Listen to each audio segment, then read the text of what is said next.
به نام خدا. سلام. به قسمت 9 داستان کوانتوم خوش اومدید.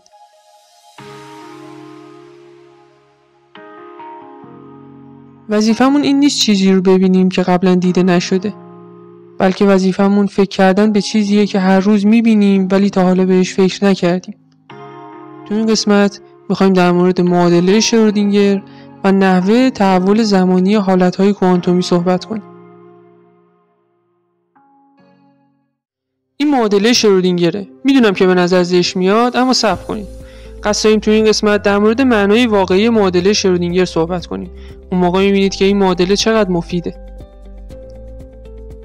یکی از اهداف فیزیک پیشبینی آینده است. یعنی اگه یه جسمی داشته باشید که توی حالتی باشه، بعد با اون یه کاری انجام بدید. مثلا رو هوا ولش کنید یا هولش بدید یا حتی کنار یه جسم باردار قرارش بدید.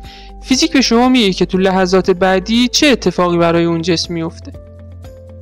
مکانیک نیوتنی این کار رو به خوبی انجام داد. اگه موقعیت و سرعت اولیه یه جسم رو بدونید، مکانیک نیوتنی به شما میگه که در آینده موقعیت و سرعت این جسم چیه. به زبان دیگه شما بهش حالت اولیه و شرایط محیط رو میدید و اونم حالت جسم رو تو لحظه تی به شما میده. برای مکانیک کوانتومی هم همچین چیزی نیاز داریم. معادلاتی که به ما بگه وضعیت سیستم تو لحظات بعدی چیه.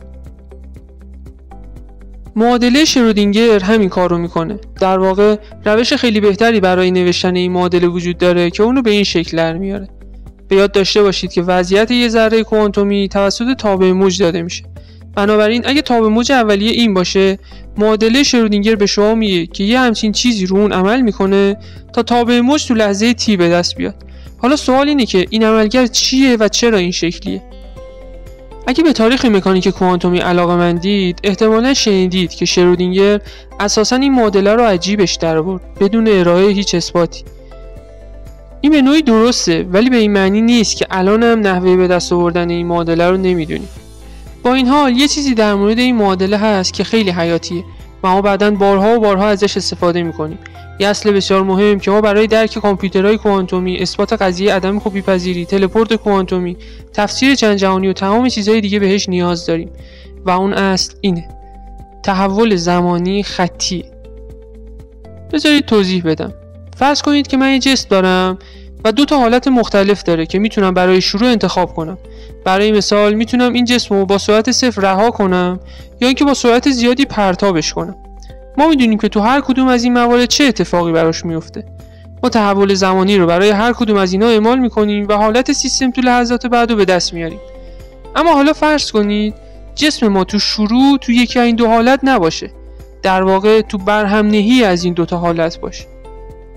تو این مورد تو شروع هم سرعتی نداشته و هم سرعت زیادی داشته. با گذشت زمان چه اتفاقی براش میفته؟ انتظار دارید چی بشه؟ بهش فکر کنید.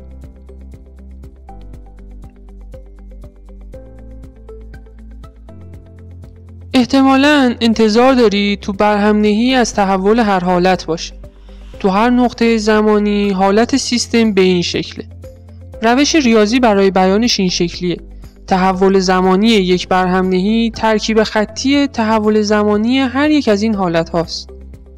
منظورم اینه اگه یه برهم‌نهی این شکلی داشته باشیم، برای به دست آوردن حالت کلی تو لحظات بعد میتونیم به حالت نهایی تک تک اینا نگاه کنیم و بعد اونها رو با هم جمع بزنیم.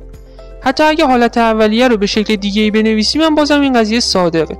مثلا اینجا اگه حالت رو بر پایه سرعت بنویسیم، بازم اون قضیه هست. بنابراین این 2 حالت هم با هم یکی هن و هر دوتاشون حالت آینده سیستم ما رو داره نشون میده.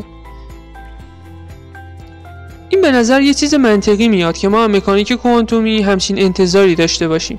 ولی خطی بودن تحول زمانی تو حالت برهم‌نهی یه سری تفاسیر ظریف داره. به مثال قبل برگردید. این مثال میگه قسمت‌های مجزا تو برهم‌نهی طوری رفتار میکنن انگار نمیدونن قسمت‌های دیگه هم هستن.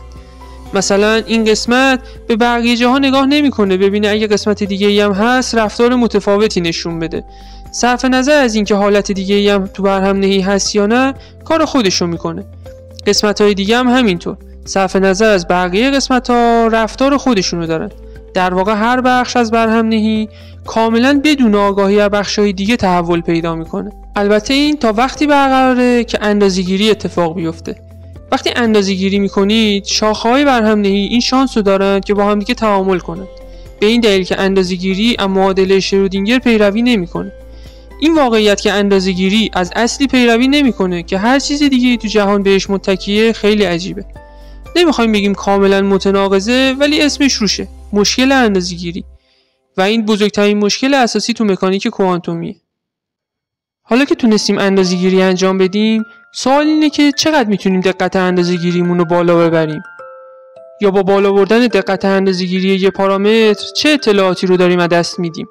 تو قسمت بعدی به این سوال جواب میدیم. با ما همراه باشید.